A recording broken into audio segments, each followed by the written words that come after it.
Hello, everyone. Tonight we are crouching in the dark beside a prehistoric stream bed that no longer flows. There's no wind, no insects, just the moonlight slithering over slick, wet stones, and one of them just blinked. You lean closer. That's not a metaphor.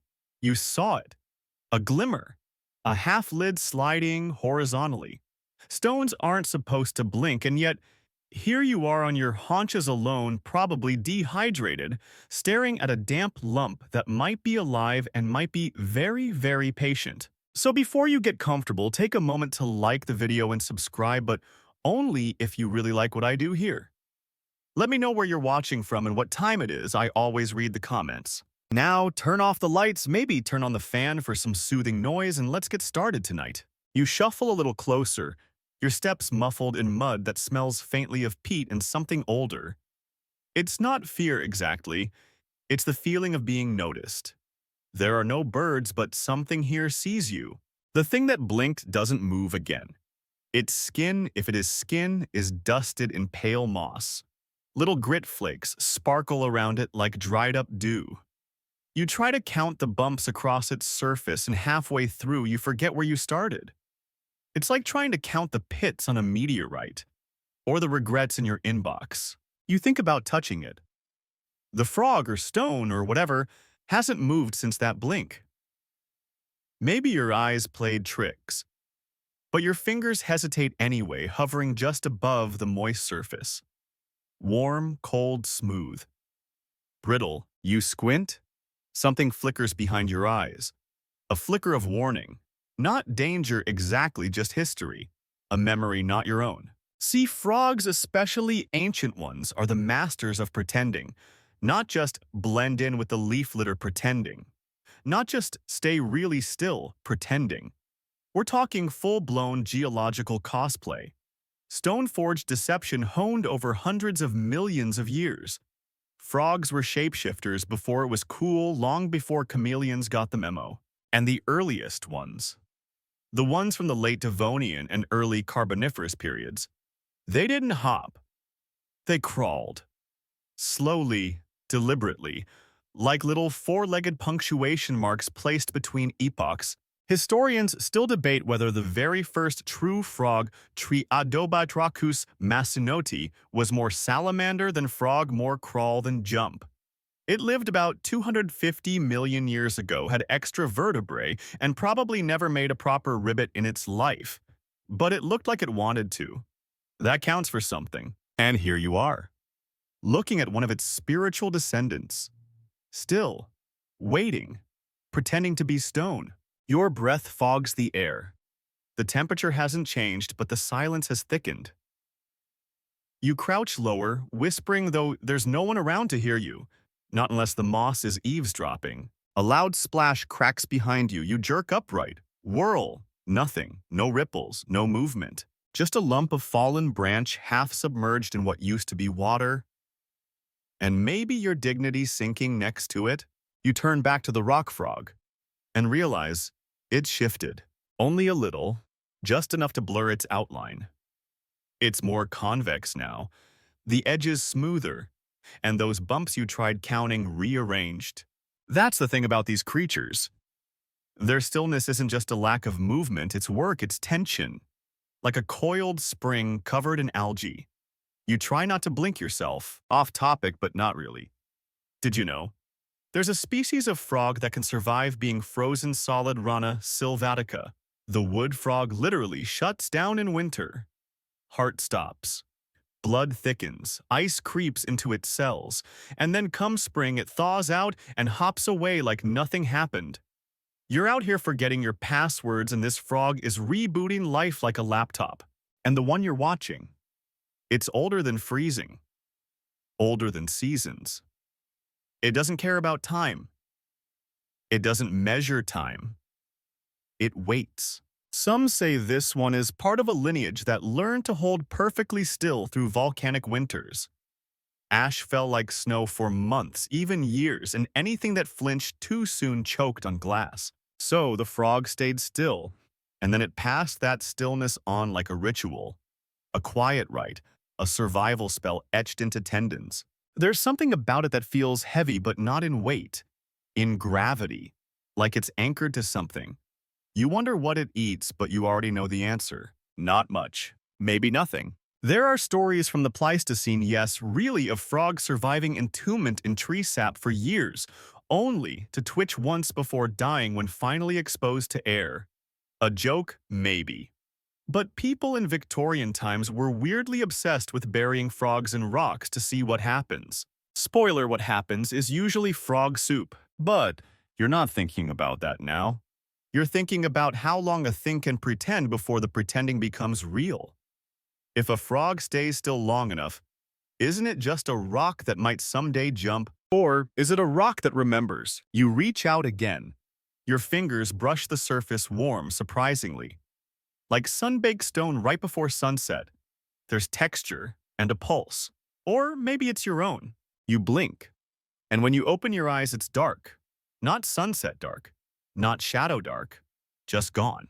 The frog is gone. And you didn't see it move. You don't scream because you're still not sure if this is the kind of story where screaming helps.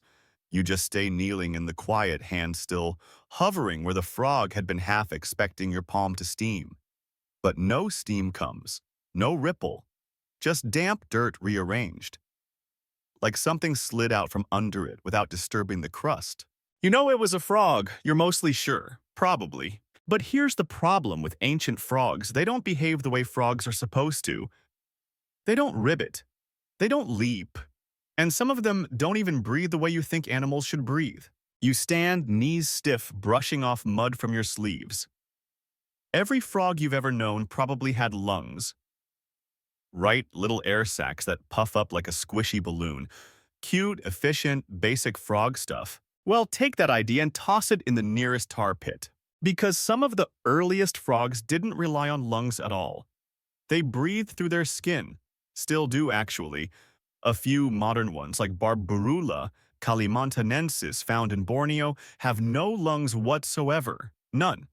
They rely entirely on oxygen diffused through their damp, permeable skin, like amphibious sponges with eyes and a mild grudge. And that's not just weird.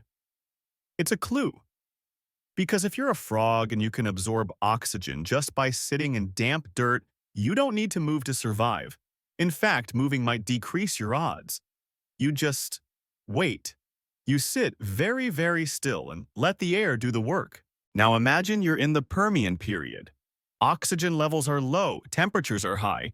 Insects the size of hubcaps zip past your face. Everything is either evolving fangs or wings or both. And here you are, a pancake, with limbs trying to not die. Breathing through your skin suddenly sounds like a pretty neat party trick. Of course, there's a catch: you have to stay moist. Which is ironic considering how many of these frogs evolved in swamps that wanted to dry out.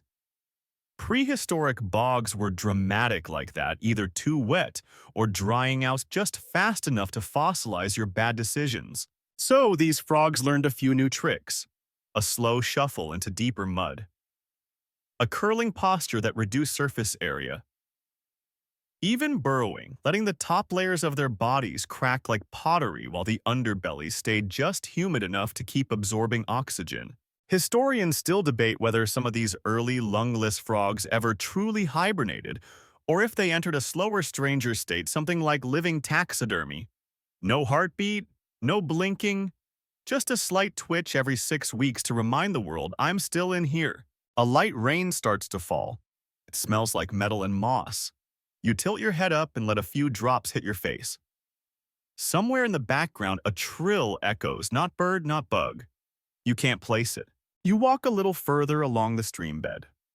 The water here has all but vanished, but the stones are rounded, worn smooth by ghosts of rivers past. One of them shifts under your boot, not much, just a roll, but enough to make you pause. You lean down, brushing the stone aside. Underneath it is a tiny imprint. The shape of a splayed foot, webbed delicate. It's not fossilized, not preserved, just recent. Like something crouched here for weeks, maybe months, breathing through the dirt. You look behind you. No tracks, no sound. But the sense of being watched again has returned, like fog curling up your spine. Not to alarm you, but ancient frogs were also surprisingly patient predators. Not the lunging, tongue-snapping kind you see in cartoons, more the wait until the beetle gets bored kind. Some even practiced a version of sit-and-breathe ambush. They'd wait in puddles, letting the oxygen seep in through their skin while exhaling nothing, no bubbles, no ripples, just silence. Then, gulp. One motion, no ceremony. You sit down, back against a wet log, trying not to think about the fact that you're describing a creature that weaponized stillness. Unrelated, but you know what other creature breathes through its skin? Earthworms. Just imagine being in a club with earthworms and deciding to make that your evolutionary brand. Anyway, frogs didn't stop at just passive breathing. Some evolved glands in their skin that helped regulate moisture or produce toxins. Some developed pigments that darkened or lightened depending on exposure. There are species even now that can adjust blood flow in their skin to either absorb or reflect heat, living thermostats wrapped in damp pajamas.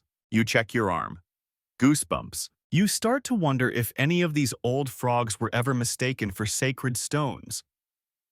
If some early human or pre-human ever picked one up and got a jolt of movement, a blink, a twitch, or worse, a sigh. What would you do if a stone sighed in your hand? In Australia, there are dreamtime stories about frogs holding water in their bellies, refusing to share until other animals tricked them into laughing. In South America, some tribes used frog skin secretions as part of initiation rituals, hallucinogenic. Painful and deeply spiritual. The frog has never just been a frog.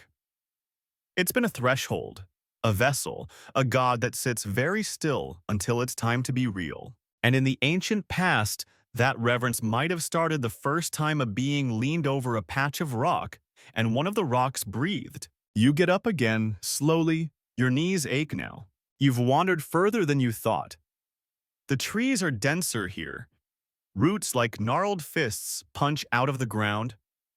Something croaks. But not the sound you expect, not even the pitch. It's deeper, more hollow, like a wooden flute trying to mimic thunder. Your mouth's gone dry. You want to call out. Say something like, "Nice froggy," but all that comes out is a weird half-laugh, and the sound echoes. Too many echoes. You whisper, "Where are you breathing from?" No answer. But a wet shape blinks 20 feet ahead. Just once. Then again, not moving toward you, just reminding you it's there, and that it never left. You stay still this time. You've learned something. Moving too much makes them blink. And blinking back, well, that seems to invite conversation. The shape possibly. Frog possibly. Your doom is pressed low to the earth at the edge of a soggy shelf of moss.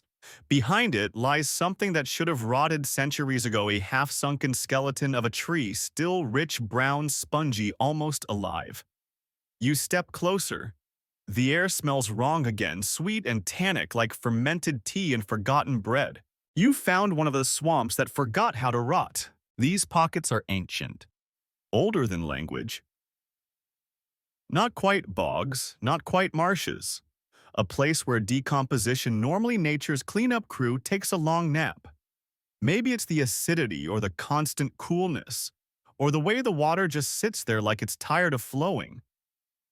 Either way, things sink in and don't come out. You've heard of places like this. Peat bogs in Europe where Iron Age people still rest perfectly preserved down to their stubble and dinner contents. You know those people whose faces survive better than your digital files. But this isn't Denmark, this is somewhere older. Somewhere frogs kept secrets instead of giving them up to the peat. Andy, you're standing ankle deep in a place where stillness is rewarded. The frog hasn't moved. Neither have you. You notice the log again. Not just wood, but multiple logs stacked unnaturally, like something built a place to stay dry during the wettest centuries. Beneath that uppermost trunk, there's a glimpse of something slick and veined. A leg, a tongue, a trick of the eye. You don't ask. You're starting to learn that questions get answered here, but only if you're very quiet about them. You take a knee beside the mossy heap. It squelches. The air here doesn't feel dead, it feels full, saturated, brimming with the breath of things that forgot how to exhale. And it turns out that's important. You touch the moss. It's damp but not slimy, warm but not alive, and under it thin slivers of what look like skin. Shed layers, transparent, fragile, like plastic wrap left out in the sun. You lift one gently. It flutters, then crumbles between your fingers like old paper. This was a frog, probably. Maybe yesterday. Maybe 500 years ago. Because in these kinds of swamps, the rules of time get soft. The peat slowly compresses and thickens like memory. Bacteria can't do their job. Oxygen struggles to circulate, and everything just waits. Frogs included. Historians still debate whether these early swamp frogs chose these places for survival or if they ended up here by accident and were simply too stubborn to leave. Some think it was strategy. A place to avoid predators, a place to rest indefinitely. Others suggest it was more tragic mass die-offs that turned into accidental burial sites. Either way, the end result is the same perfectly preserved bodies. Frogs mid-leap. Frogs mid-blink. Frogs caught in what looks like worship or horror, or maybe just a stretch gone on too long. You lie down next to one. Not out of fatigue, but curiosity. The ground smells like wet stone and vinegar. You turn your head and find yourself eye to eye with a pale green skull, lips peeled back, arms bent at sharp, unnatural angles. And for just a moment, you're pretty sure it's faking, because it looks too posed, too rehearsed, like it practiced dying and got really good at it. It's probably dead, you hope. You push yourself up again, knees dripping. The place buzzes with low-frequency sound, subsonic maybe. A thrum that could be wind, or your own heartbeat, or maybe something larger under the moss. You don't want to guess. Another off-topic fact. Some bogs sing. No, really. When gas builds up in ancient peat layers and releases slowly, it can create humming noises, deep, ghostly tones that trick the ears. Locals sometimes blamed spirits or gods, or less romantically malfunctioning pipes. But here in this swamp, the hum feels earned, like the place is remembering something and wants you to listen. You step over another log. Beneath it is a full skeleton. A frog, yes, but huge. Cat-sized with limbs that end in claws rather than toes. Its spine curves strangely like it twisted in its final sleep. The skull flattened, eyes wide, but inside the mouth tiny stones, carefully placed. A ritual, a behavior, or just weird geology. You don't know, but you suspect the frog might. You take out your phone. It's got 3% battery and no signal, but hey, you're not that lost. You hold it up hoping the flashlight still works. It does, for 5 seconds. Enough to see the pattern. There are frogs here, dozens, lined up in slumped clusters along the swamp's slope, every one of them facing away from the water. Not randomly. They're facing uphill, away from the bog, like they knew something was coming behind them. You want to make a joke, something like, guess the real leap of faith was choosing this Airbnb. But your voice stays stuck in your throat. The frogs haven't blinked, haven't moved, but you can feel them breathing. Through the ground. Through the damp. Skin like porous stones soaking in time, holding stories that didn't rot. Breathing through stillness. A little voice in your head, the one you usually ignore during errands, suggests this isn't a place of death. It's a place of preparation. Because if you wait long enough, if you stay still enough, you might not be swallowed by history. You might become part of it, carved into its wet, stubborn surface like moss on a skull. And maybe, just maybe, if you're lucky, you might learn how to breathe without ever needing to wake up. You haven't blinked in a while. It occurs to you all at once, eyes stinging, throat dry, that you've been holding yourself as still as the frogs. That your body has mimicked the mood of this swamp like it's some social code from the Carboniferous. A party where movement gets you kicked out. So you blink. And that's when you see it. Near the edge of a slope where the stone gives way to cracked volcanic gravel, something waits in plain sight. Another frog. Or, no, You're not even sure you want to call it that. Because this one isn't camouflaged like other animals you've seen before, like the soft greens of a tree frog or the leaf-mottled backs of swamp lurkers.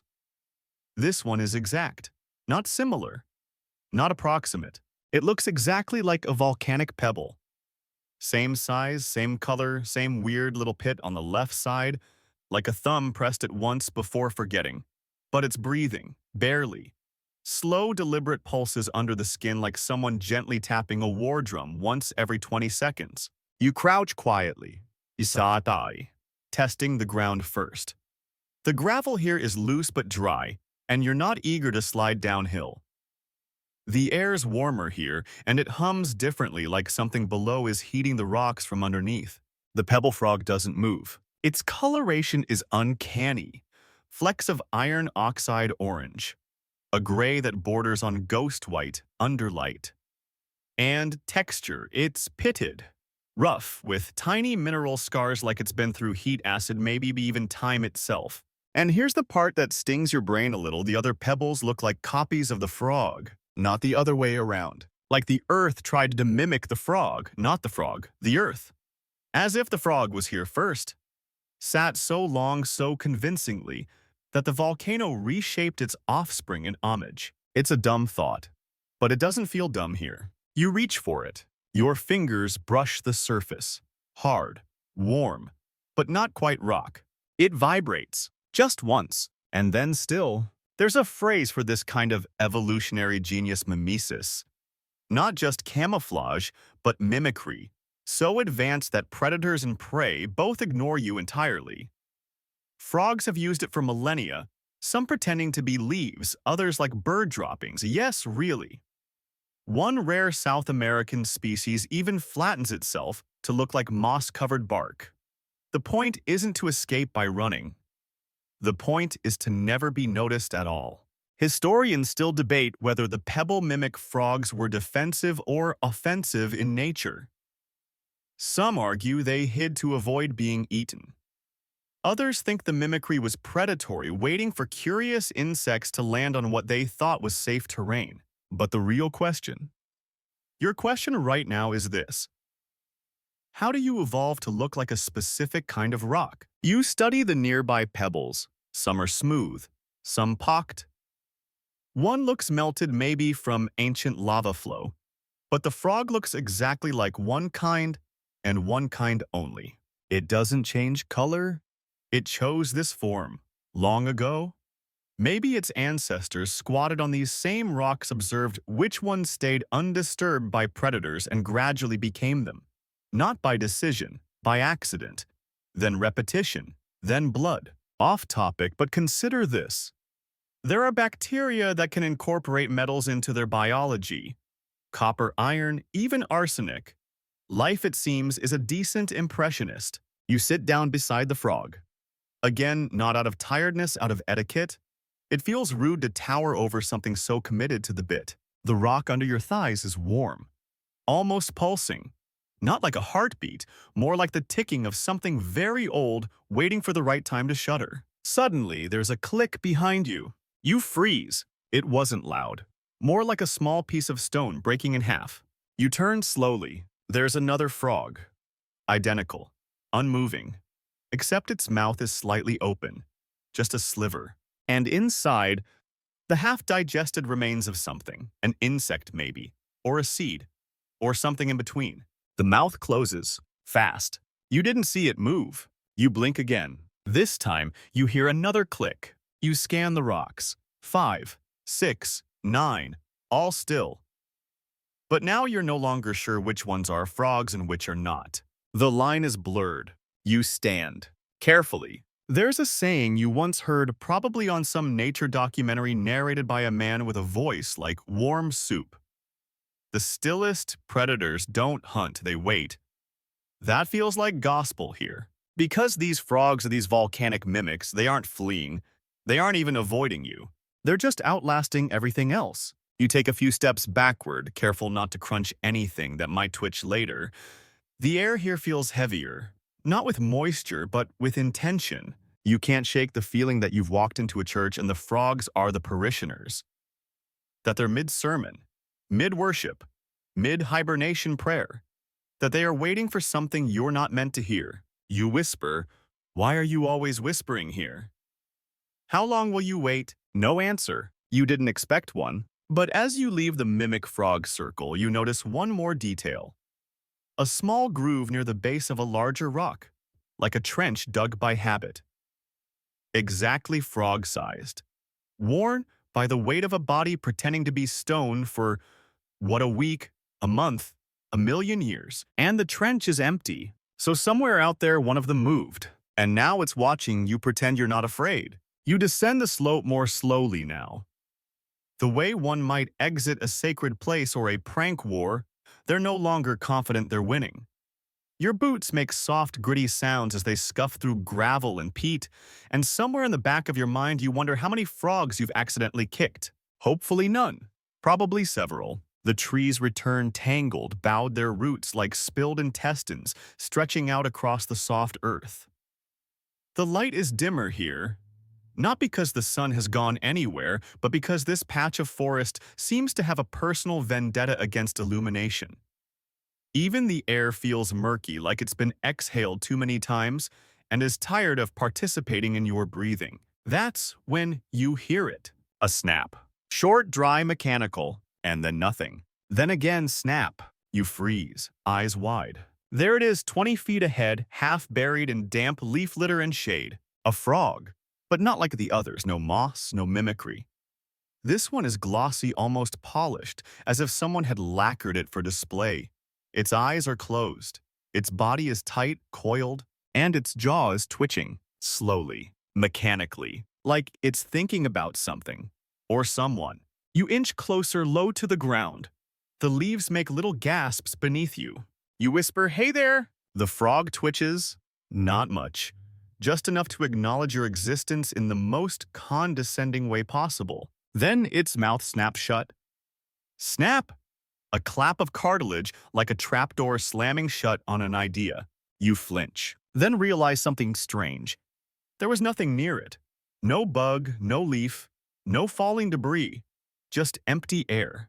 It snapped at nothing. Or maybe not nothing. Maybe that was the point. Some frogs today, like the African Ceratophorus, have mouths that are absurdly large compared to their bodies. They ambush prey with violent, sudden bites, and they don't aim so much as hope. Their philosophy is, if I bite often enough, something delicious will eventually blunder into me. But this frog, this one's not hunting. Its jaw is perfectly symmetrical, perfectly sharpened, but it's not catching anything. You stare at it for a long time. And something unsettling becomes clear. The insects here are avoiding it. You see them, tiny midges, a sluggish beetle, a wandering fly. They dart around it but never land on it. One beetle even stops 3 inches from its leg, turns awkwardly like someone who's just realized they've walked into the wrong restroom and scuttles off in the opposite direction. You sit cross-legged, trying to figure it out. Why would a predator snap at nothing? Why would prey know to ignore it? Historians still debate whether this behavior was evolutionary signaling or a form of ritual. Some suggest frogs like this evolved to perform false strikes, empty bites designed to scare off other predators or to train their own muscles. Like shadowboxing. Others think it was learned helplessness in reverse, a predator still trying to perform a function long after it forgot why. Either way, this frog's not fooling anyone, especially not the bugs. And you can't shake the feeling that it's not trying to. You lean closer. The frog's chest rises, slowly, a breath that sounds like damp wood stretching after rain. You notice a white scar along its side. Clean, shiny. Almost like a break once healed. An injury it outlived. You whisper again? What are you waiting for? It doesn't move. Off topic, but suddenly weirdly relevant. There's a species of cave salamander in Europe, Proteus anguinus, that went without food for 10 years. It moved only twice in 7 years. Just sat, waited, refused to waste a calorie on hope. And it survived. Maybe this frog learned that too. Maybe the snapping jaw is like a vestigial limb, a leftover habit from ancestors who needed it. Maybe it's just practicing waiting for the prey that forgot to be afraid. Or maybe the jaw isn't for hunting at all. You kneel beside it, eyes locked. The frog doesn't blink. You think about how frogs blink when they swallow using the motion to push food down. You wonder if this one forgot how. Or stopped needing to. And then something very strange happens. The frog opens its mouth again, snap, and this time you hear something inside. Not a sound. A space, like a hollow room inside its skull. You lean closer. The frog's mouth is wide now. Not gaping, just parted. Like it wants you to see. And inside, there's nothing. Nothing but smooth, clean darkness. A blackness that feels deliberate. Like it was scrubbed. Like even the bugs it never ate refused to leave a trace. You feel an odd, absurd pang of sympathy. A frog with a jaw so precise, so quick, so powerful, yet never used. A mouth designed for capture but not for eating. A tool without a task. You reach out, not to touch it, just to be closer. And then, as if bored of your inspection, the frog closes its mouth. Soft this time. Click. And walks away. Not leaps. Walks. Like a small, irritated monk done answering the same question for the 1,000th time. You sit there watching it fade into the undergrowth. And you wonder if maybe that frog wasn't pretending to be a predator. Maybe it was pretending to be useful. And maybe that was the best trick of all. You've started giving them names. Not in a cutesy, froggy McHop-face way. More like ancient titles. The kind scratched into stone tablets or muttered in temple shadows. The last one, that was the jaw that never swallowed. Before that, the pebble that outstared the earth. This next one, you call it the night, because this frog has horns. Not imaginary ones, not little nubs or decorative bumps. Actual keratin protrusions, sharp, symmetrical, and pointed backward, like the crests of a medieval helmet. You spot it sitting calmly on a flat stone half in shadow like a sentry who forgot what it was guarding. It doesn't blink, it just looms, which is impressive for something the size of a fist. You step closer, crunching softly over wet leaf litter. The frog turns its head a fraction of a degree. The horns catch the dim light, and you realize this isn't weird. This is normal. Or at least it was. Because horned frogs, real ones, prehistoric ones, absolutely existed. Fossils from the Triassic period reveal amphibians like Beelzebufo ampinga, sometimes called the devil frog, which had armored heads, and a bite strong enough to snap a baby dinosaur's leg. Yes, snap. Like celery in a nightmare. And those weren't outliers. Early amphibians were tanks. Many had bony skulls, thick scales, even spiked ridges. These weren't the frogs that sit politely on lily pads. These were gladiators, ambush artists, swamp-dwelling bricks with opinions.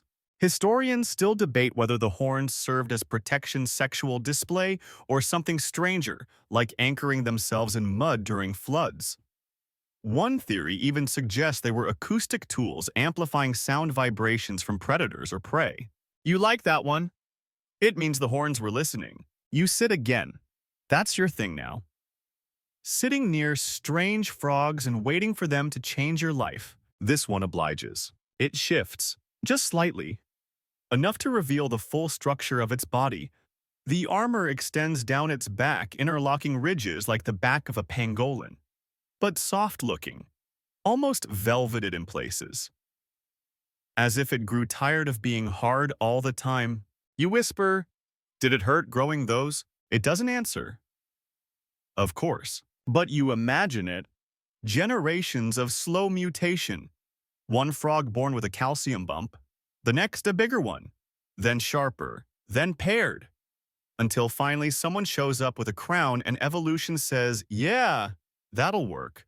Off topic but relevant. There's a species of living frog that grows claws. Not normal claws, emergency claws. Hairy frogs like Trichobatrachus robustus can break their own toe bones and force them through their skin to form sharp spikes when threatened. Nature looked at frogs and said, what if Wolverine was soggy? You look back at the night. It hasn't moved again, but it feels like it has. Maybe it's the way the horns now angle slightly outward, like they're adjusting to the shape of your thoughts. You take a slow breath, because here's the real kicker. This armored look, this aggressive build. It vanished. Frogs eventually softened, lost their armor, shrunk down, streamlined themselves for jumping, climbing, escaping. They abandoned their warlike posture and embraced slipperiness. Why? Nobody knows for sure. Maybe being soft helped them blend better, move faster, or maybe the world changed and being a tank wasn't cool anymore. But standing here, you can't help but feel like you're witnessing an echo, a ghost of a time when frogs weren't fragile, when they bit first and never apologized, when they were kings of the wet earth. You shift your weight just a little. The night blinks, and that blink doesn't feel like a threat or a warning. It feels like judgment, like it remembers what frogs used to be, and it's unimpressed with how the rest turned out. Another theory, fringe maybe but compelling, is that these armored frogs weren't just defending themselves. They were competing with early reptiles, early mammals. That in the chaos of the Triassic, everything was evolving: teeth, limbs, ambition. And frogs. Frogs said, fine, give me horns. You feel something odd in your stomach, like you've just met a veteran who never left the battlefield, who fought wars your textbooks forgot, who outlived predators, climates, even extinction events, not by fleeing, but by waiting in armor. You whisper, why are you still here? The frog shifts again, and this time you see what lies beneath it. More bones. Tiny ones, a cluster, not prey. Eggs. Fossilized, maybe, but something about them still gleams, like they remember warmth. You feel a lump in your throat, because maybe this isn't just a night. Maybe it's a parent, a guardian of the old kind. Not nurturing, not gentle, but fierce. Protective in a way that transcends time. You back away, slowly. The night watches you go, not with menace, not even suspicion, just quiet calculation. And as you disappear into the trees, you can't help but think, maybe frogs didn't lose their armor. Maybe they just buried it. And maybe on nights like this, when the wind dies and the air goes still, they wear it again. You stumble, just a little. Not enough to fall, just enough to scuff your boot and remind yourself that you're still a creature with knees. The forest floor is dry here, too dry. The moss has given up. Even the air feels brittle, like the inside of an abandoned attic where all the dust gave up trying to settle. And then you notice it. The frogs are gone. Not hiding, not buried, just absent. No eyes peering from puddles, no glistening backs beneath fronds, no croaks, no clicks. Just silence so thick it's almost mean. You squat down, brushing your fingers across the cracked surface of what used to be a lake bed. The earth crumbles like stale bread. You pinch a clump and roll it between your fingers. No moisture, no scent, nothing. This place should be full of frogs. If ancient wetlands taught you anything, it's that frogs are the punctuation marks of watery places. But here, it's just dust. And not normal dust. It's light, floaty, disrespectful. You squint across the empty span of dry lake. Your eyes trace where reeds used to grow, where water once curled along muddy lips, where insects once screamed their tiny opera. But no tracks, no prints, not even fossilized smears. Just wind carving the earth into low sighs. You feel very small. You call out quietly, but with that echo voice you use when no one's around. Hello. The echo doesn't answer, because echoes need something to bounce off. And this place doesn't want to hear you. You move forward, slowly, and then you trip again. But this time your boot hits something hard. Not stone, not bone. You kneel down and clear the dust. It's a fossil, kind of. More like a mold.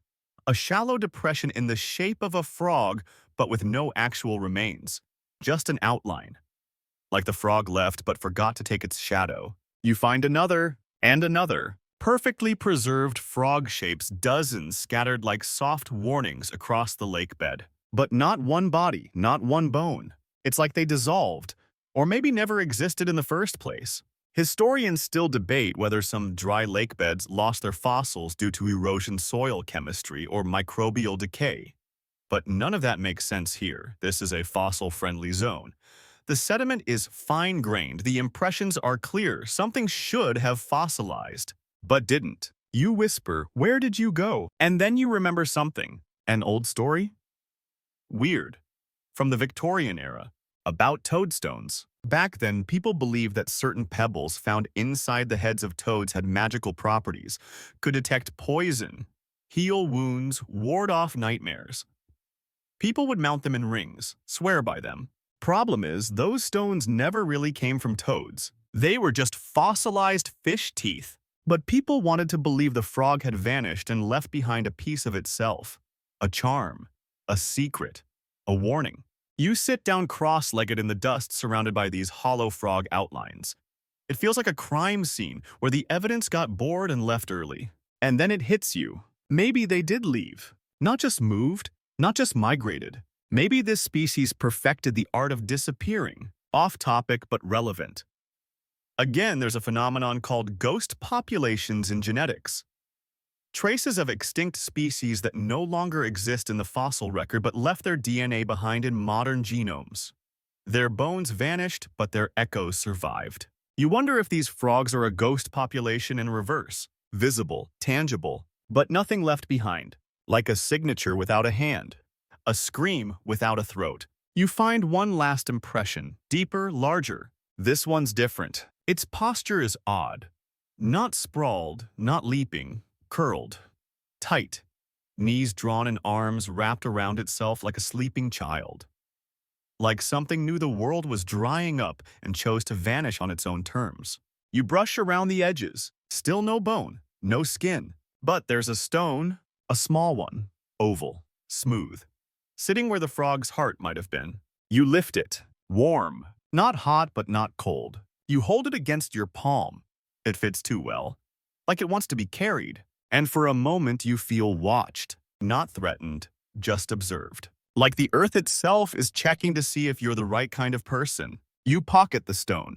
Carefully. You rise. The wind shifts. And from somewhere across the dry lake a soft chirp. Not musical. Not echoing. Just brief. Like a test. You walk toward it suddenly unsure what you're looking for. Because it's not frogs anymore. It's the idea of frogs. The ones that knew when to stop leaving evidence. The ones that trusted the dust to tell their story better than bone ever could. The ones that chose absence as their final camouflage. And you realize there are some frogs you don't find by looking, only by noticing what's no longer there. You've started holding your breath without meaning to. The dry lake bed gave way to denser brush, again twisted vines, darker soil, a sharp incline. And now with the earth rising beneath your feet, the air has thickened.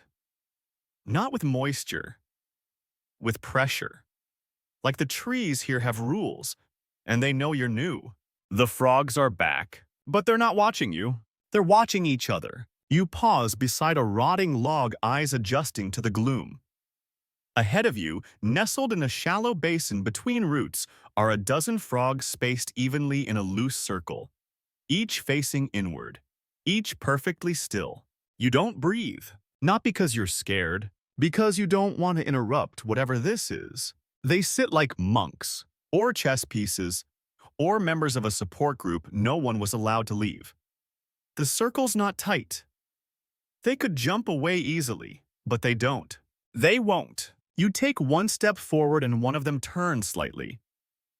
Not towards you, just to adjust its line of sight with the frog across from it. And you realize something deeply stupid and deeply true. These frogs are hypnotizing each other, and it's working. You crouch. Slowly. Watching. None of them blink, not one. Their bodies rise and fall in tiny rhythms. Breath, stillness, breath, stillness. And then you see it, a single fly wobbling through the circle. It enters like someone who missed the beginning of the movie. The frogs don't flinch, but the fly wavers. Its path stutters, falters. It curves in midair, then lands right in the center of the ring. The frog closest doesn't move, but the fly starts to spin, slowly, turning in place. You whisper, "What is happening?" And then snap. One frog strikes, quick, clinical, then back to stillness. The others don't react. The fly's gone. The ritual continues. You feel your heart in your teeth. Because that wasn't hunting. That was performance. And you were the unintended audience. There's an old frog story you remember. From Papua New Guinea.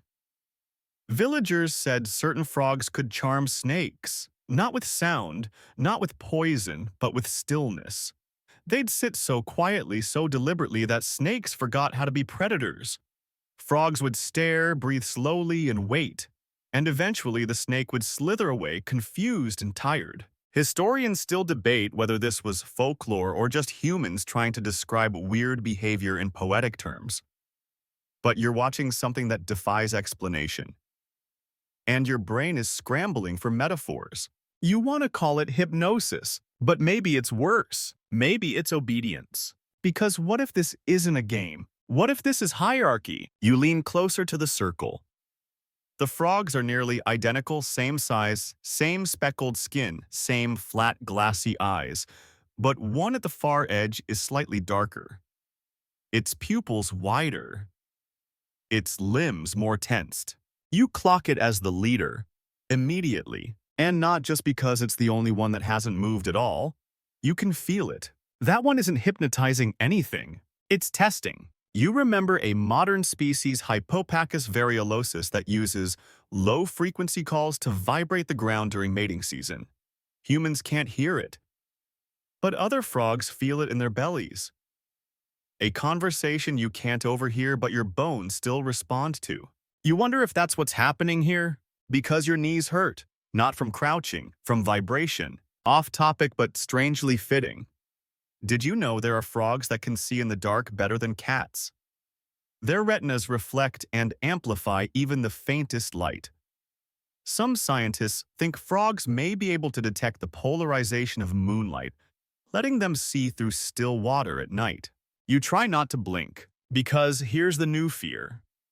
What if blinking counts as permission? You want to look away, but you can't. The darker frog shifts its gaze, right at you. Not fast, not aggressive, just acknowledgement. Like it knew you were here the whole time and has only just decided you're worth including.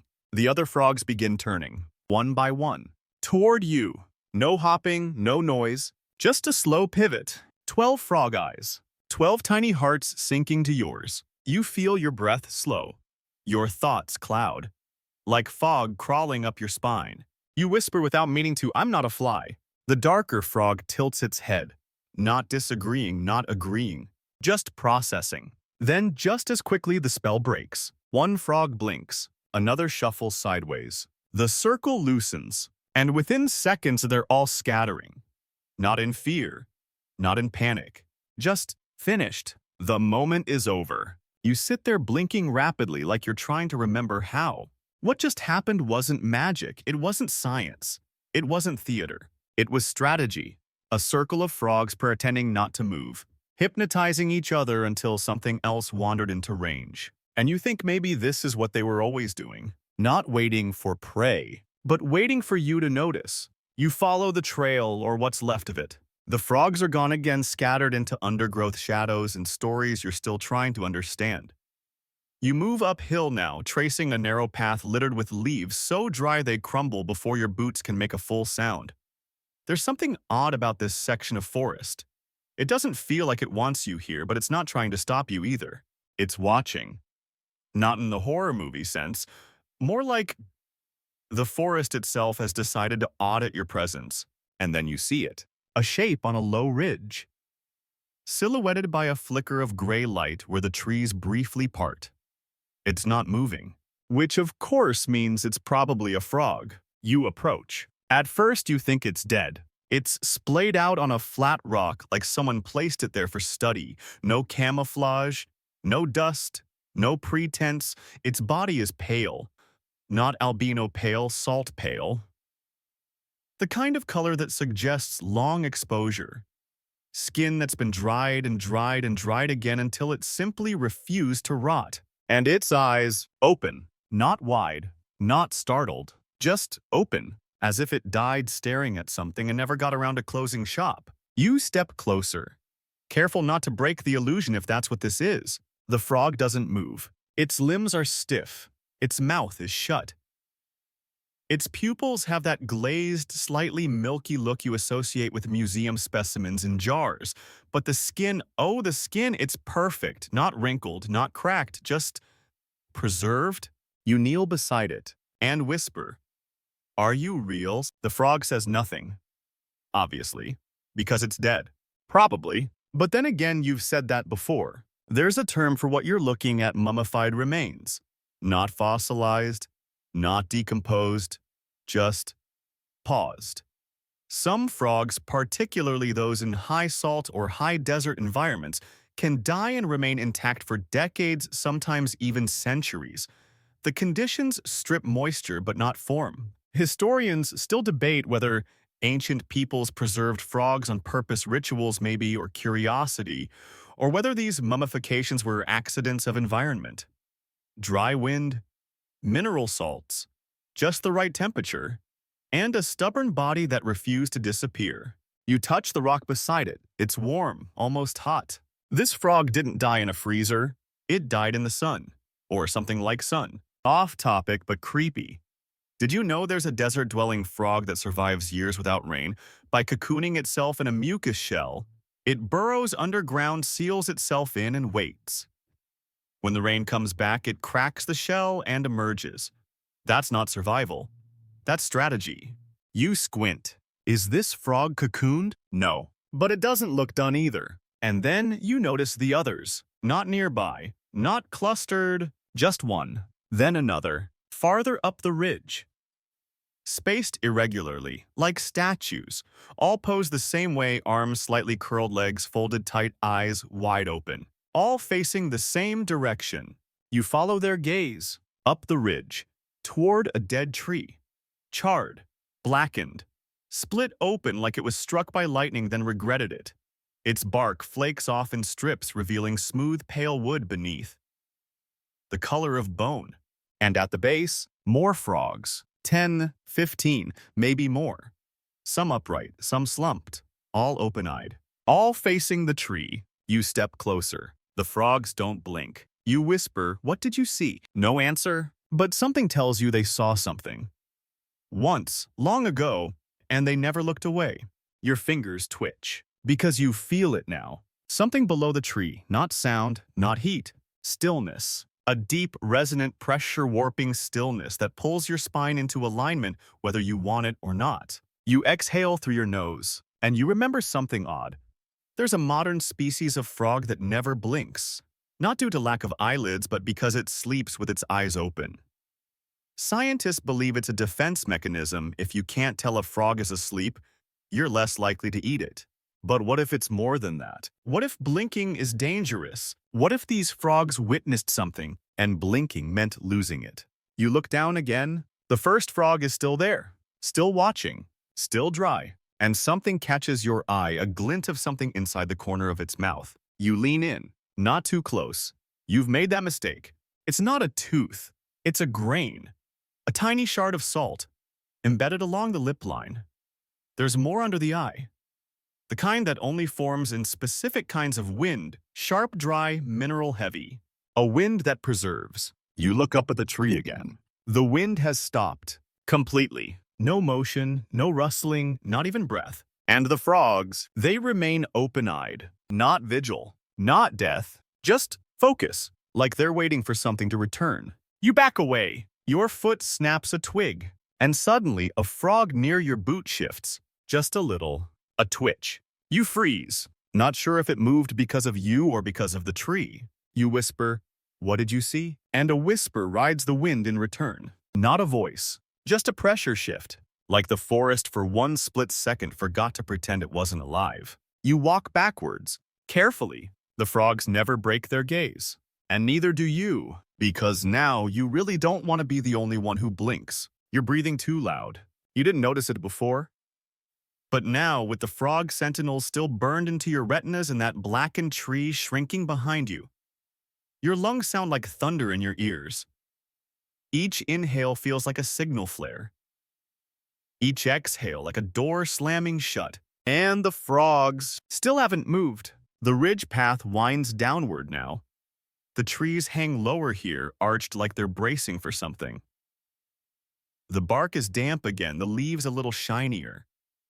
The air smells of mineral water and a hint of something you can't name, like wet rust mixed with old sugar. You duck under a fallen log and freeze, because lying just past it, half embedded in the earth like it died crawling out of the ground, is another frog. But this one is different. It's been split. Not open like surgery clothes-like design. Its ribs have fused into a cage. You step closer, breath quiet now, heart politely declining to beat too fast. The frog lies on its back legs curled slightly, arms folded against its sides, as if in a final shrug. And its rib cage, if you can even call it that, has fused into a full sealed enclosure. No visible break, no soft underbelly, just a bone-hard vault where organs should have been. Inside the vault, something moves. You flinch. Just a little, but enough. It's not alive, you hope, but it is shifting, a small pile of something dark and pulsing slightly. Not muscle, not bug, more like sand with opinions. You look closer. It's beetle shells, hundreds of them, hollow, crushed, glossy, arranged in a spiral. You whisper, "Why?" and immediately regret it, because the frog's head tilts, only slightly. Just enough to confirm that this isn't a fossil. Not yet.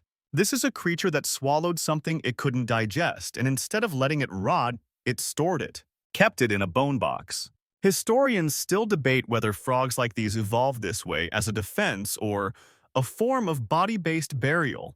Some argue it was accidental, a mutation in rib growth caused a natural vault. Others think it was deliberate, an ancient practice of containing the undigestible, the unthinkable. You reach out, fingertips barely grazing the bone. It's warm. And you wonder what kind of animal builds a prison inside itself. You sit beside it, quiet, respectful. Because this frog, this reluctant curator, feels like a warning. Off topic but related, some frogs today can push their own stomachs out of their mouths to clean them. It's called gastric eversion. If they eat something toxic, they literally eject their entire stomach, scrub it with their limbs, then swallow it back in.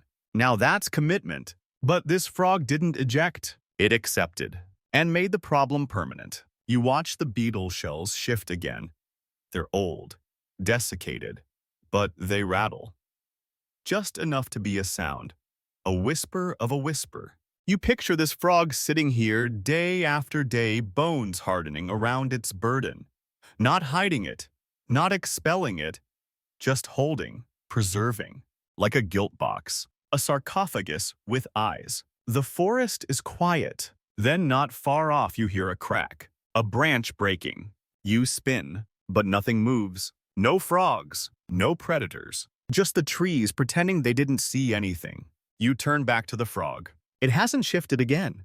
Not its head, not its breath. And yet, something feels different. The spiral of beetle shells inside its cage looks clearer now, sharper. You trace the pattern with your eyes. It spirals inward. Not randomly, deliberately. A Fibonacci sequence. Natural, mathematical, beautiful, horrifying. Because now you wonder if this frog wasn't just collecting beetles. Maybe it was recording time. Each shell a mark.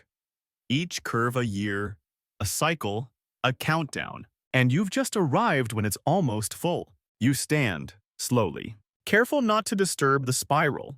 And now your mind's making connections you're not sure you asked for. What if this rib cage wasn't a cage at all? What if it was a clock? What if this is how frogs remember? You step backward. The frog doesn't follow. Of course it doesn't. It's not meant to.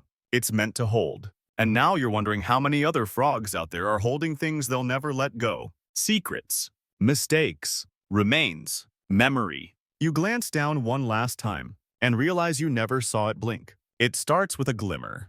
Not a flash, not a glow, just a soft glint in the mud, amber yellow half hidden under a flattened fern, and something's forgotten footprint. You nudge it with your toe. It doesn't roll, doesn't sink. It just waits for your attention like a gift no one left. You kneel, brush away the dirt with your sleeve, and there it is. An egg, perfectly smooth, about the size of a marble, encased in golden sap hardened into amber. Inside, faint but unmistakable, is the curled silhouette of a frog embryo. Tiny limbs, a bulbous head, a spine arched like it had one opinion before it fossilized. You sit back on your heels. Because this isn't just ancient, it's unreasonable. You've seen fossilized frog eggs in museums if you're lucky. Most never make it. They're soft, fragile. Nature doesn't love preserving goo. But this one's different. Not only preserved, but held in stasis. Like something wanted this frog to stay unborn. Like the world hit pause on purpose. You tilt it in your palm. The shape inside doesn't move. But you swear the yolk shifts. Just a little. As if memory itself is still sloshing around in there. You whisper, "How long have you been waiting?" And your brain responds with something it really didn't need to say out loud. 14 years. That's not poetic license. That's an actual frog fact. Hyromantis. Xarampolina. The gray foam nest frog has been observed producing eggs that can delay hatching for months, even years, if the conditions aren't right. And there are other species like Rana sylvatica, whose tadpoles can slow development almost indefinitely under extreme circumstances. But 14 years, that's not stalling, that's strategy. Historians still debate whether certain species intentionally delayed birth during climate instability or whether they were just unlucky eggs in unlucky dirt. But when you look at this golden fossil, you get the distinct feeling it was on purpose. You feel your stomach twist. Because something in you recognizes the shape of that little body. Not because you've seen it before, but because you've waited like that. Curled up, holding still, praying the weather passes. You imagine this egg buried in the earth, covered and uncovered by storms, watched over by nothing but moss and coincidence. And you wonder how many other eggs are out there, not dead, just late. You tilt the amber again. The yolk gleams rich and golden like syrup, hiding a heartbeat. You remember something odd. A 1970s excavation in India unearthed what they thought were frog eggs fossilized inside ancient amber. The embryos weren't viable, of course. But their detail was so perfect, so precise, that some researchers joke the frogs just needed a warm hand and a little courage. You hold the egg tighter. Your hand is warm. And for one impossible second, you wonder if the thing inside is wondering what century it is. You sit down in the mud. Because what else are you supposed to do when you're holding a ghost that hasn't been born yet? You examine the amber more closely. There are striations across one side, tiny scratches that catch the light like script. Probably natural. Maybe insect trails. But your brain starts reading them like symbols. Not language. More like a countdown. You laugh, quietly. The kind of laugh that's 30% awe, 30% dread, and 40% "I forgot to eat lunch." You whisper, "What happens if you hatch?" The embryo inside says nothing. But the silence around you deepens, like the world is considering it. You think of frogs that bury themselves for survival. Frogs that encase their eggs in foam. Frogs that use toxic skin to coat their unborn so nothing will dare sniff them. And you think maybe this one didn't fail to hatch. Maybe it refused. You set the egg down gently. Let the mud hug it again. You're not a midwife. You're not a resurrectionist. You're just a visitor. And something about this egg tells you, if it wanted to hatch, it would have done it already. You rise. Shake the dirt off your knees. You don't look back. Not because you're scared, but because you finally understand. Some frogs are born fast. Some frogs wait. And some frogs choose not to be born at all. The cliffs come out of nowhere. One moment you're trudging through dense underbrush, kicking aside tangled roots and low ferns like a contestant in a very quiet game show, and the next rock. Tall, abrupt, volcanic. Jet black and slick with condensation, as if the cliff face sweats through its pores like the frogs you've been following. You pause at the base and look up. The wall stretches 20 feet above you, maybe more. It's not smooth, but close. The kind of surface that looks climbable until your fingers actually touch it. Then it becomes obvious this isn't a place meant for you. But someone or something has been here. Tiny marks, smudges in the dust. Not claw marks, not drag lines. Just touches. Light, deliberate pressings where something leaned in and held. You crane your neck and squint. And that's when you see it. Halfway up the cliff, a frog, perched sideways, stuck like a shadow, not clinging, not climbing, just leaning against the rock. Limbs, splayed toes, curled body flattened so tight against the stone, it seems more like a damp blister than a living thing. But it is alive. Because it blinks. Once. Then still again. You take a step closer and feel your body instinctively lower. As if approaching a sacred thing. Or a deeply unstable one. Because this frog isn't just up there for fun. It's watching something. You follow its gaze. There's nothing obvious, no predator, no rival frog, but you feel it too. The pressure, the presence of something heavy nearby. Like gravity's doing something it shouldn't just out of frame. You press a palm against the cliff wall. It's warm. Not just sun warm, internally warm. And that changes things. Because frogs don't just climb randomly. They conserve energy like monks count beads. Climbing, especially this kind of climb, means something. It costs something. You step back and look around the base of the cliff, and you see the others, 3, maybe 4 more frogs, flat against the wall, stuck in strange positions, some upright, some diagonal, one completely upside down, legs dangling like a tree ornament that lost its hook. They don't move, not even when the wind picks up. You whisper, "Why are you doing that?" Because there's no water here. No bugs, no egg clusters, nothing to hunt, and definitely nothing to escape from, unless you count the ground itself. Some frogs climb trees, some cling to cave walls. But here, there's nothing to gain from the height, no branches, no pools, just vertical rock and the eerie sensation that something else is moving beneath your feet. You remember a phenomenon you once read about: seismic sensitivity in amphibians. Certain species can detect the tiniest tremors through their limbs and respond before an earthquake hits. There were reports of frogs evacuating en masse from a lake bed in China 3 days before a major quake. People laughed until the ground broke open. Historians still debate whether this is instinct or chance. But animals have been predicting natural disasters long before we built barometers. Maybe these cliff frogs, they aren't hiding. They're listening. You sit down again, because that's your thing now. You sit with frogs and wait for them to blink back. The one closest to you shifts slightly, just the belly pulsing, barely. You notice the texture of its skin. Not smooth, not warty, something in between, like sandpaper soaked in sap. Its colors shift subtly as the clouds above dim the light. Not camouflage exactly, but reactivity.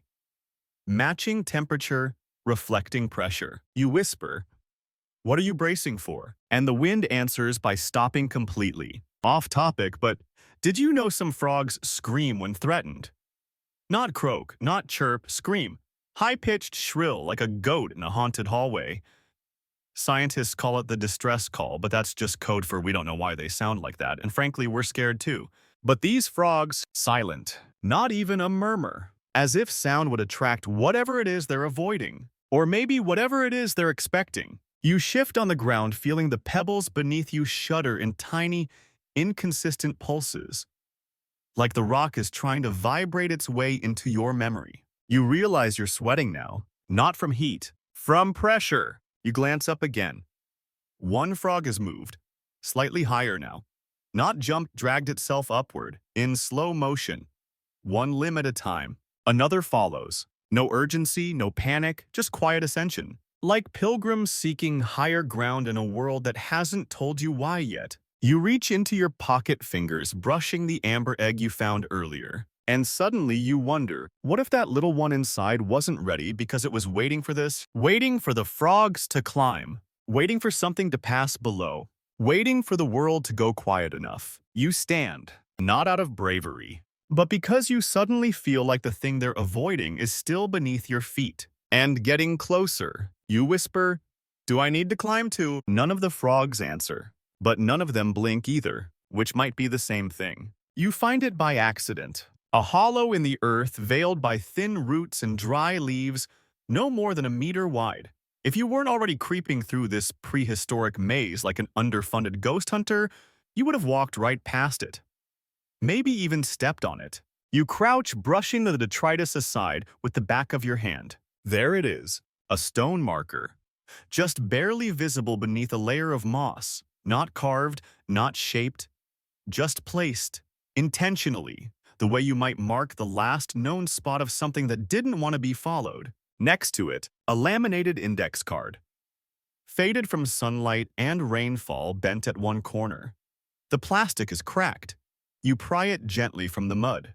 It reads, Arthroleptus matutinus.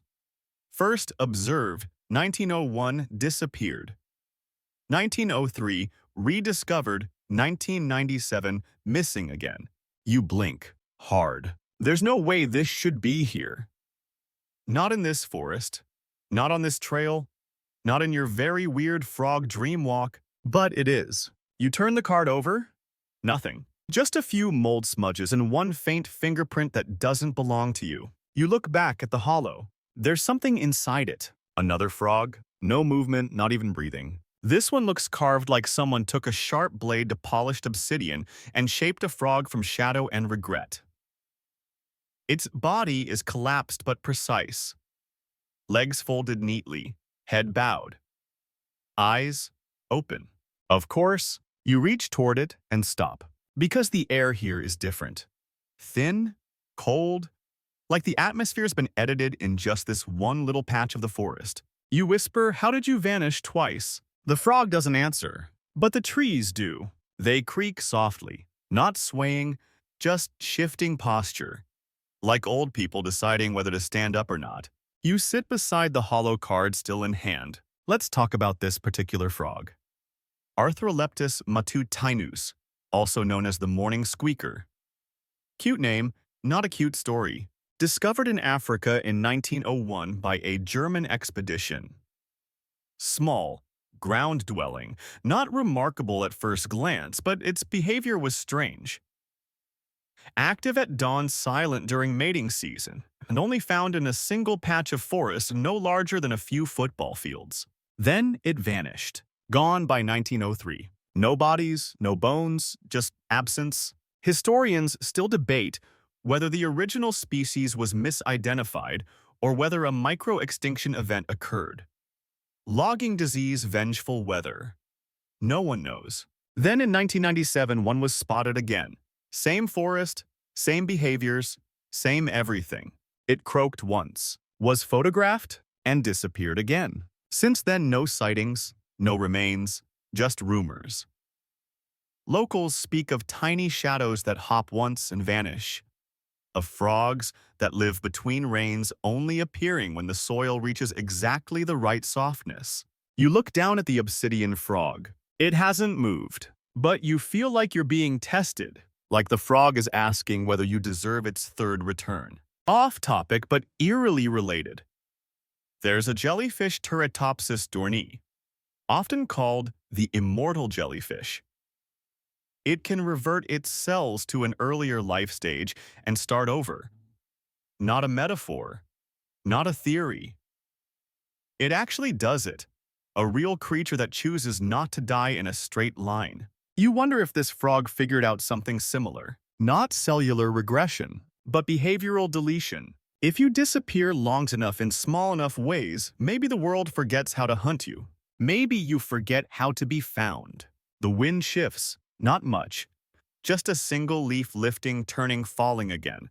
Like a shrug from the planet. You reach out again. This time your fingers graze the frog's back. It's cold, not clammy, not wet. Stone cold.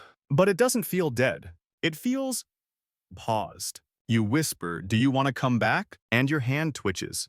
Because you think you feel something pulse beneath the skin. Not a heartbeat, a memory. You draw your hand back. Sit still. You understand now. This wasn't a rediscovery. It was a brief decision. The frog came back. Once, just to check, just to see if we were ready. We weren't. So it left again. And this is just a body it made for someone like you to find. A decoy. A rehearsal. You place the card back beside the hollow, pat the dirt gently, and say nothing else. Because this frog has already answered your question.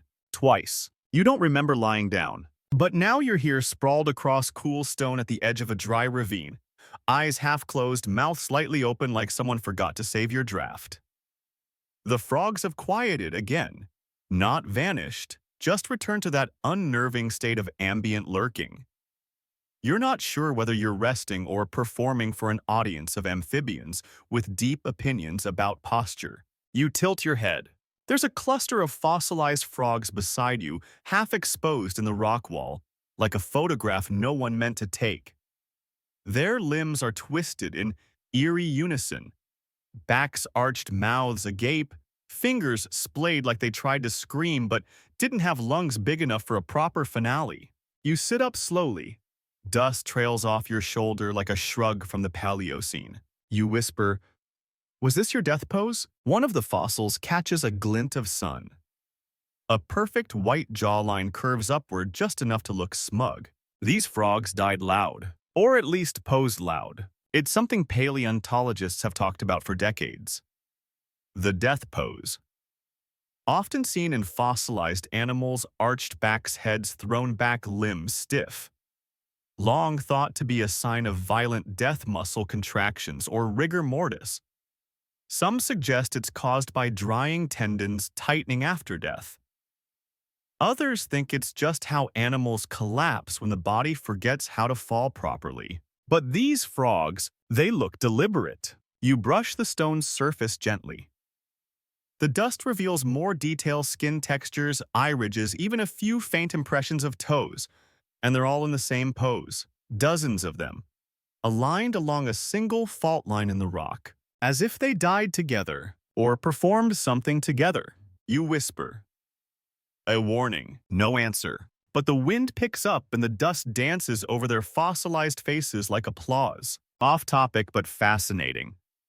There's a fungus that infects frogs, Batrachochytrium dendrobatidis, which causes skin thickening and leads to death by asphyxiation. The fungus doesn't rot the body, it just prevents the frog from breathing through its skin. The animal dies upright, frozen, staring.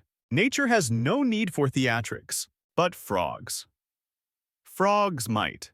You rise and walk the edge of the ravine, counting as you go. The fossils repeat every few feet. Same shape, same reach, same open mouths. One of them has its tongue halfway extended. And here's where things get strange. There are no predators nearby. No signs of struggle, no claw marks, no broken bones, just frogs in their final scream pose like a play that ends mid-scene and everyone forgets to leave the stage. Historians still debate whether some fossil beds show actual behavior at death or are just taphonomic coincidences. Earthquake, flood, chemical exposure. But sometimes you find a site like this and it feels choreographed. You climb a little higher, grabbing at roots and ledges, and that's when you see it. The statue, or what looks like one. It's not stone, not quite. Some hybrid material, mineral, organic, calcified into permanence. It's a frog. Or a figure shaped like a frog. Arms raised, mouth open wide, and behind it, a ring of smaller frogs. All posed, all frozen, all screaming, and none fossilized. These are modern. You crouch. They're not breathing, not moving, but they're not dead. Not in the way you understand death. One of them blinks, just once, like it's checking to see if you're going to scream too. You feel your chest tighten, because you suddenly realize this isn't a death pose. It's theatrical camouflage. It worked. Somehow pretending to die like your ancestors did, mouths open, limbs out, tongue halfway to a desperate prayer, has protected these frogs. Scavengers don't touch them. Predators pass by. Even you, when you arrived, almost mistook them for fossils. You step back, and now the layers peel open in your brain. Maybe those old fossils weren't all dead either. Maybe some of them were faking it. Maybe the pose, the open mouth, the contorted back wasn't a scream. It was a bluff. The best one ever written. Because who wants to eat something that looks like it just died screaming? You remember the phrase from earlier, rigor mortis pose. But now you think, what if it's not about death? What if it's about memory? The frog plays dead in the same pose its ancestor really died in, and the shape gets passed down not just through genes but through stories. Body stories. pose as inheritance, and the fossil record, just stage notes. You back away slowly, heart quiet, feet soft against the ledge. The frogs don't move, but one of them closes its mouth, just for a moment, then opens it again. Not like it's breathing, like it's resetting the illusion. You leave the ridge, and you don't look back. Because maybe they're only real when you believe the scream. You're back where you started, or close enough. The trees part slightly here, letting a slice of silver light pool over the ground like spilled moon water. The stream bed has dried to a whisper. The air is cooler now, a little cleaner. The kind of quiet that feels deliberate, like someone just finished tidying up after you. And there it is, the first frog. Or maybe not the first, maybe just one that never moved. You step softly. The same stone skin texture, the same half-closed eyes, same twitchless posture. Exactly as you left it. And now, after all the others, it doesn't seem strange that it never moved. It seems wise. You crouch beside it, elbows on knees. No sudden motion, no blinking contest. You're not here to compete. You just sit, quiet, matching the rhythm of the space. Matching its rhythm.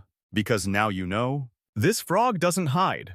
It doesn't hunt. It doesn't scream or climb or hypnotize or curl into a fossil shape and hope no one notices. It simply waits. Not lazily, not out of fear, but with intent.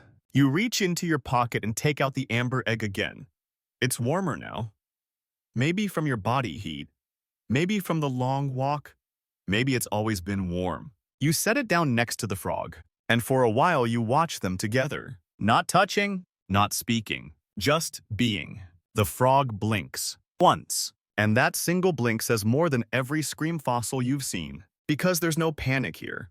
No ritual, no stage. Just certainty. Off topic, but perhaps not really. There's a scientific term, torpor, a kind of suspended animation. Not quite sleep, not quite hibernation, just pause. Some animals can enter it for hours, others for months, and a few, like the wood frog, can do it through entire winters. Heart slowed, breath ceased, body frozen, but mind perhaps lingering.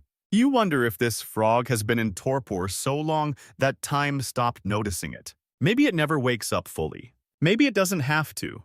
You lie down beside it because you're not scared anymore. Because silence isn't so heavy when it's shared. The ground is cool. The stars above faint through the leaves. And in that moment, it's just you, the frog, the unhatched memory, and amber, and the weight of every moment that didn't need to happen. You exhale. Long, slow. The frog doesn't move. But now you feel like it could at any moment. And if it did, it wouldn't leap, wouldn't bite, wouldn't vanish. It would simply tilt its head, blink again, and say, "See, stone sleeps better than you." And so, after hours of crawling through the underbrush of vanished time, you find yourself back where you began, beside a frog that never moved next to an egg, that never hatched in a forest, that only pretended to forget. But now, everything feels different. The frogs you met weren't just oddities, they were strategies. Rituals with limbs, living punctuation in the long sentence of evolution. They breathed through their skin, they hypnotized without blinking. They climbed cliffs to hear what the earth hadn't said yet. Some turned themselves into armor. Others faked their own fossil record. A few simply chose not to be born until the story was ready to meet them. And one vanished twice just to prove that absence can be the loudest sound. You watched frogs that screamed in death poses to keep scavengers away for millennia. Frogs that built cages out of their own ribs to hold on to what the stomach couldn't bear.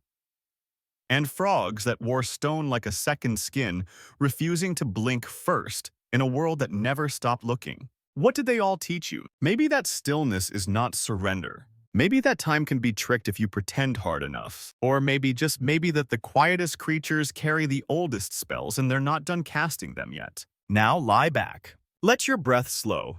Stone sleeps better than you. But tonight, you've earned a little stillness too.